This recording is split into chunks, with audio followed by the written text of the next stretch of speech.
So we got to talk about a security problem here on Arch Linux, and we've got an incident that has come up in the last couple of days with the Arch Linux user repository, the Arch user repository, the AUR. Many Arch Linux users and people that run Arch Linux based distributions, so a lot of your Cache and Manjaro and Endeavor, all of your Arch-based distros, most Arch users use packages from the AUR. It's this huge repository of software that allows users like you and me to contribute package builds, and it's one of the things that makes Arch such a fantastic Linux distribution. But because anybody can create a package build and contribute to the AUR, occasionally you have these bad actors that show up. And recently we've had this. You can see this is from Linuxiac, this particular Linux publication. This is Arch Linux AUR malware campaign hits multiple user contributed packages. So there was several packages. I want to say more than 400 last I checked, and there were packages that were basically had malware inserted into them in the AUR. Reading here from the article, you can see here, Arch Linux's AUR is experiencing a malware incident involving user-contributed packages with malicious commits that attempt to download NPM-based payloads during installation. So a lot of times with your AUR package builds, you can actually go to the AUR. If I go Arch AUR, find a package build that you want to take a look at. For example, we'll just pick anything. How about one of my packages? How about, I don't know, DM scripts. Now, there it is. It's in the AUR. And if you want to go read the package build for it, you can read my package build. And you can see exactly what this package does. You can see where it pulls the source from. You can see the source is one of my GitLabs, and you actually go to that GitLab and check out the source code for all the files there. You can see what it does when it builds the package, and you can go read the package build for anything in Arch Linux. And sometimes it's a good idea to, especially if it's some random ass package. It's not a popular program. It's not something that has a lot of people that install it. Probably doesn't have a lot of eyeballs on it as far as its repository, as far as the source code.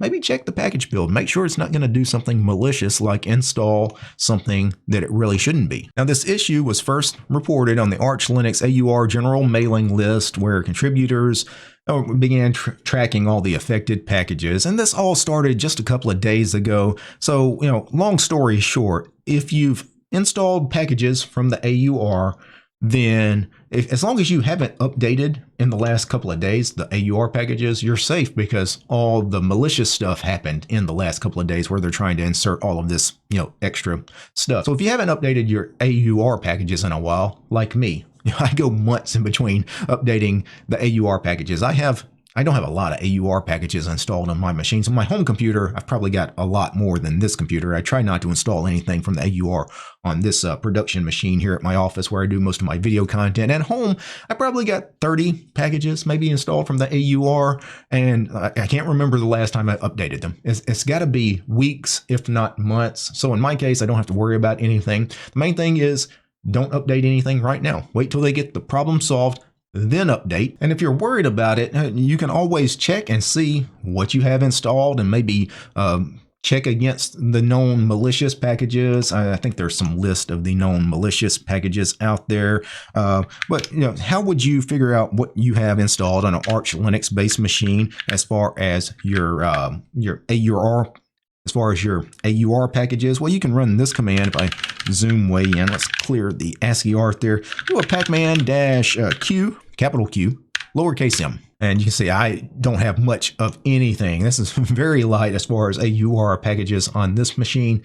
And I know I haven't updated any of them in a while. And one thing you sometimes may want to do is just get rid of, some of your AUR packages. Maybe you want to get rid of all of them just to be on the safe side. Well, if I up arrow and do a pacman-q m, and also I believe if I add the lowercase q flag, that gives me a list of the packages without the version numbers. And now this is interesting, because now that you just have package names by itself, you could actually feed that into a script And for example, if I wanted to remove all of these packages, let me clear the screen, I would run your standard sudo pacman-RNS for remove packages and then feed it into this command here, which is the pacman-Q lowercase m lowercase q. So we're going to remove all these packages, and the packages are going to be the output from this command, which is the list of all of those AUR packages. Now, I'm not going to do this because I need all those AUR packages. They're very important for me. And I know the packages I have installed are not any of the malicious packages. But again, if you haven't updated from the AUR in a while, you don't have to worry about this anyway. You're not at risk, and just don't update for a while longer. Wait a couple of weeks before you update, because why not? AUR packages, a lot of times, because they're user contributed, they don't see frequent updates, many of them anyway. There's no harm, no foul. So just let your updates be for now. You know, just come back in a couple of weeks. Let the Arch guys clean up the mess here before you update. Mainly today, this was just a quick public service announcement in case you are an Arch Linux user like me. I'm running Cache on this machine, run Arch on my home computer, and I could have been affected. Thankfully, I wasn't. Take care, guys. Peace.